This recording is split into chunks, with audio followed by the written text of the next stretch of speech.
Hello दोस्तों, आपका स्वागत है हमारे चैनल ऑडियो बुक्स ओशन में। उम्मीद करता हूँ कि आपको ये स्टोरी पसंद आएगी। अगर आपको ये स्टोरी पसंद आ रही है तो कमेंट करके बताइए, जिससे कि हम आगे के पार्ट्स को भी अपलोड कर सकें। इरफान, अस्सलाम वालेकुम। मैं आपके अच्छे की कामना करता हूँ। डॉक्टर शून्य रामावली, वालेकुम अस्सलाम।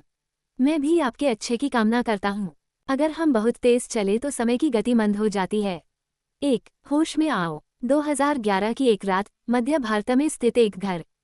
जब जावेद ने बेडरूम में जाने के लिए दरवाज़ा खोला तो गुलाबों की महक ने उसका स्वागत किया। वह पहले से इसके लिए तैयार था। तैयार न भी होता तो भी उसकी दूर की बहनों की बेहिसाब हंसी ठिठोली ने उसके मन में यह बात बिठा दी होती कि आज की रात उसी की होने वाली है। उनकी बेशर्म हंसी ठट्टे की आवाज़ें घर के कोने कोने में इस कदर गूंज रही थी कि हजार कोस दूर का फासला तय कर आए मेहमान भी शर्म से लाल हुए बिना नहीं रह पा रहे थे। जावेद की शादी के बहाने वे भी अपने हम उम्रों के बीच बैठे अपनी शादी की पहली रात के बारे में बातें करते हुए खुद को रोक नहीं पा रहे थे। वे ऐसी अश्लीलतें कर रहे थे कि किसी के भी पेट में गुदगुदी होने से न रुकती।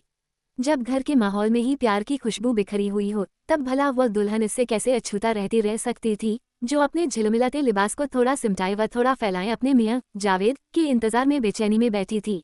मियाँ जावेद की नवेली दुल्हन मिसबाह को भी उसकी ननंदों ने बख्शा नहीं था।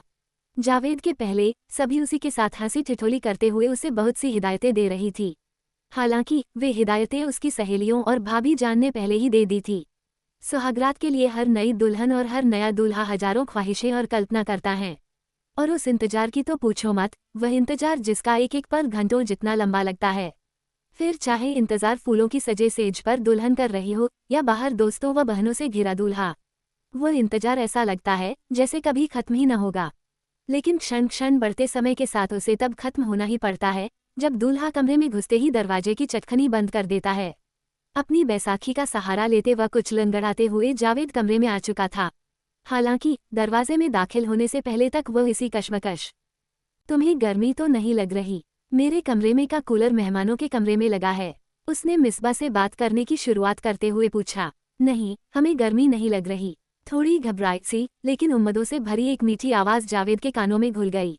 जावेद के होठों पर फिर मुस्कान तैर गई। तुम्हारी आवाज़ बहुत मखमली है, उसने मिसबा से कहा। शुक्रिया। मिसबा पलकें उठाकर मुस्कुरा दी।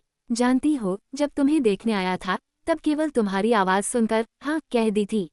जावेद शेरवानी के 3 बटन खोल चुका था। अच्छा। मिसबा गर्दन उठाकर जावेद को ठीक से देखना चाह रही थी लेकिन उठा न सकी।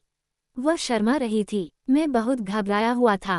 सोचा नहीं था कि कोई मुझे अपना जीवन साथी बनाने के लिए हाँ कह देगा। जावेद ने एक पल रुकते हुए पूछा। तुमने मेरे लिए हाँ क्यों कहा था? पता नहीं, मिसबा अपनी मधुर और मीठी आवाज में बोली। पता नहीं। जावेद सोचने लगा। फिर एक क्षण रुककर उसने कहा, समझा। मतलब मैं तुम्हें पसंद नहीं था?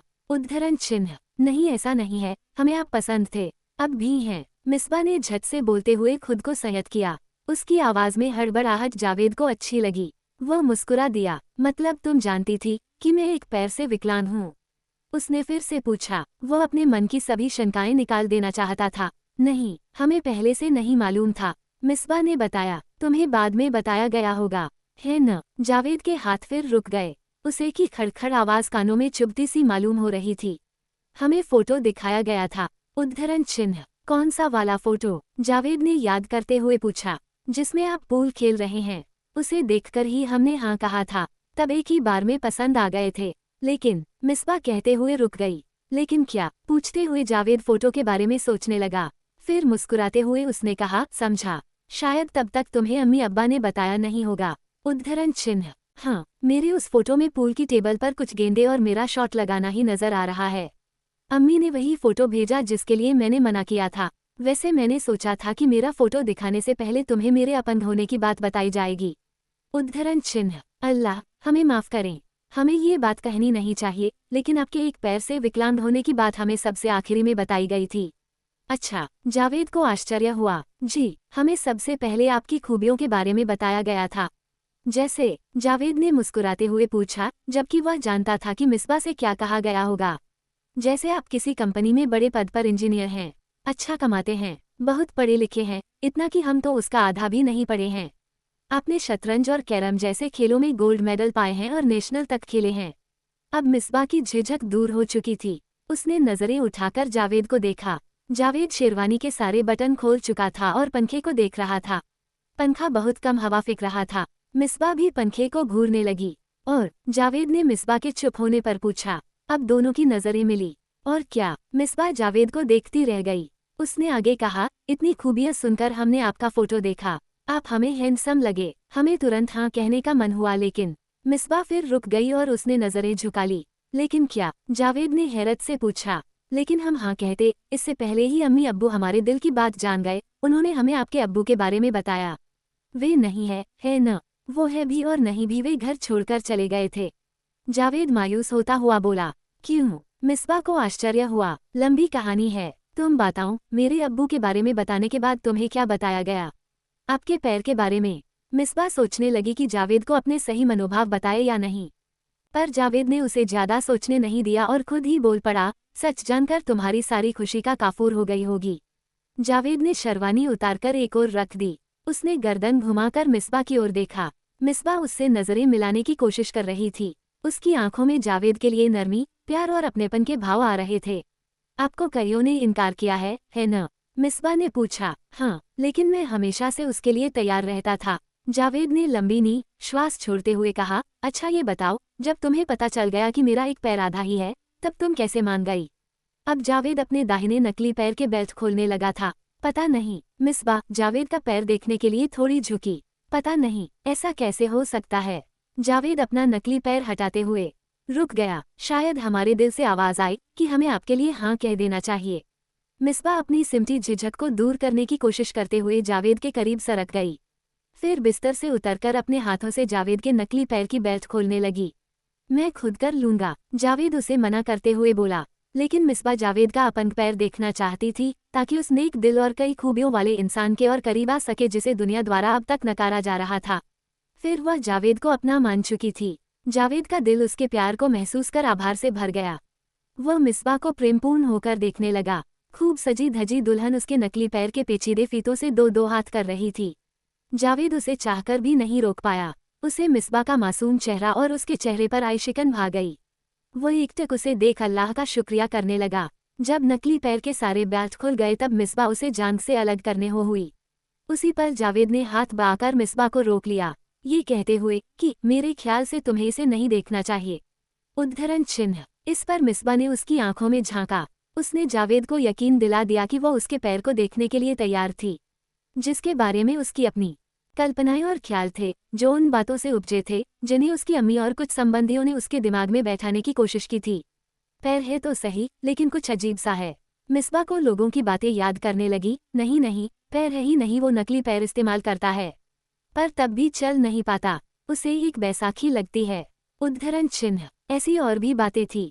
मिसबा ने उस नकली पैर को जावेद से अलग किया, वो पैर जिसके बगैर जावेद अपने वजूद की कल्पना भी नहीं कर सकता था और जिसे वो कई बार रातों को पहने हुए ही सो जाता था। वो नकली पैर जिसे वो अपने शरीर का अंग ही मानता था, पहली बार किसी और के द्वारा उतारा जा रहा था। उसे उतारते ही मिसबा चौंककर पीछे हट गई। या अल्लाह! उसके मुंह से निकल पड़ा। जावेद की मोटी व मजबूत जांघ के नीचे एक छोटा और पतला सा अर्धविकसित पैर लटक रहा था, बिना फूल और फलों वाली सूखी पेड़ की डाल की तरह। मिसबा आंखें फाड़े उसको घूरती रही। उसके चेहरे के भावों को देख जावेद का दिल छोटा हुआ जा रहा था। कुछ पल बीतने के बाद मिसबा ने सामान्य होते हुए पंखे की खड़खड़ आवाज के बीच पूछा, क्या आपको पोलियो था? जावेद इस सवाल को बचपन से सुनता आया था। उसने मिसबा को भी वही जवाब दिया जो वह अब तक देता आया था, ये पोलिया की वजह से नहीं है। उद्धरण चिन्ह। फिर अब मिसबा हैरत से जावेद को देखते हुए उठी। उसने नकली पैर को पलंग के नीचे सरका दिया और फिर जावेद के पास बैठ गई थी। यह एक लाइलाज जेनेटिक डिसऑर्डर है मिसबा, ऐसी बीमारी जिसने हमारे खानदान को पीढ़ियों से अपने मुंह में दबाए रखा है, जो न तो खत्म होती है और न ही इसका इलाज होता है। मुझे डर है कि यह हमारे बच्चों को भी होगा। वेद अपने पैर को घूरने लगा। फिर उसने पायजामा नीचे कर लिया। उसे अपने कहे पर सोच हुआ। तौबा तौबा, अल्लाह के लिए ऐसी बात ना करे जावेद। मिसबा घबरा गई। माफी चाहता हूँ, पर यह बीमारी पीढ़ियों से है, जावेद ने बताया। पेज 13। पीढ़ियों से मतलब? मिसबा की हैरानी बढ़ गई। जेनेटिक बीमारी उसकी समझ में नहीं आई। ये डिसऑर्डर मेरे अब्बा जान को भी था और न केवल उन्हें बल्कि मेरे दादा, मेरे परदादा और शायद उनके परदादा को भी था। उद्धरण चिन्ह। क्या सभी के पैर आपके पैर जैसे थे? मिसबा बेहद घबरा गई थी। उसे यकीन करना मुश्किल हो रहा था। पता नहीं, बचपन में अम्मी ने बताया था कि मेरे दादा के दोनों पैर नहीं थे। तब वो दिल्ली वाले पुश्तैनी घर में दुल्हन बनकर आई थी। उद्धरण, अच्छा, उद्धरण चिन्ह। अब्बा भी पैरों से लाचार थे। मेरे पैदा होने के कुछ समय बाद घर छोड़कर चले गए थे। मुझे देख उन्हें तरस आता था। वे बर्दाश्त नहीं कर सके। वे चाहते भी नहीं थे कि अम्मी औलाद के लिए जिद करें। शायद इसी वजह से दोनों में अनबन हुई होगी। शायद, मिसबा ने अंदाजा लगाते हुए पूछा। मैंने अम्मी से कभी पूछा नहीं, पर उनके हाव भाव से समझ गया था। उद्धरण चिन्ह, हम कई बच्चों की अम्मी बनना चाहती है। मिसबा के मन वे हिदायतें चक्कर लगा रही थी जिन्हें याद करते हुए उसका सब्र कम हो रहा था। वो सोच रही थी कि कब जावेद उसे अपनी ओर खींचकर उसके होठों पर अपने होंठ रखेगा। भले ही उसका पैर कमजोर था, लेकिन तब भी वह बड़ा ही आकर्षक नौजवान था। जावेद के दादा और अब्बा की बातें सुनते हुए मिसबा उसके पास बैठ गई और धीरे धीरे सरकते हुए उसने कब जावेद के कंधों पर सिर रख दिया। उसे होश ही न रहा। उसे जावेद एक सुलझा हुए इंसान लगा। जावेद को भी मिसबा एक समझदार लड़की लगी। कुछ ही देर में दोनों के बीच की दूरियां बिल्कुल कम हो गई। इतनी कि अपनी झिझक को दूर करते हुए दोनों ने होठों को सटा लिया। कुछ देर बाद जावेद ने कमरे की बत्तियां बुझा दी। कमरे में अंधेरा होते ही जावेद को दरवाजे के बाहर से उसकी दूर की बहनों के हंसने की आवाजें आई। उसने मुस्कुराते हुए मिसबा से कहा, पता नहीं इन्हें आज क्या हो गया है। फिर उसने मिसबा को अपने आगोश में ले लिया। पेज 14। जब उसकी आंख खुली तो उसने देखा उसका दोस्त इरफान उसके गालों पर जोर से थपकियां देकर उसे उठाने की कोशिश करता हुआ जोर जोर से चिल्ला रहा था, होश में आओ, होश में आओ जावेद मियां। खून की, क्या हुआ? जावेद ने आंखें खोलते हुए पूछा। वो किसी पार्क में जमीन पर पड़ा हुए था। उसके दाहिने कंधे में जोर का दर्द उठ रहा था। कंधे से धारा निकलकर उसकी उजली कमीज को भीगा रहा था। इरफान और एक अन्य व्यक्ति उसे उठा रहे थे। हम तुम्हें अस्पताल ले जा रहे हैं, इरफान घबराते हुए उसे बताया और 3 की गिनती के साथ ही उसने जावेद को अपने कंधे पर उठा लिया। दूसरा व्यक्ति जिसने सफ़ेद टोपी पहन रखी थी, जावेद की बैसाखी को थामकर उससे इरफान के लिए रास्ता बना रहा था। जावेद ने बेहोशी की हालत में देखा पार्क में बहुत से लोगों की भीड़ थी। मुझे क्या हुआ है इरफान? जावेद ने कराहते हुए पूछा। अरे मियां, गोली लगी है तुमको, इरफान तेज सांसें लेते हुए बोला। जावेद का शरीर भारी था। नाथूराम गोसे ने महात्मा गांधी को गोली मार दी है। एक गोली तुम्हें भी लगी। तुम होश मत खो देना। अगर निपट गए तो भाभीजान को क्या मुंह दिखाऊंगा।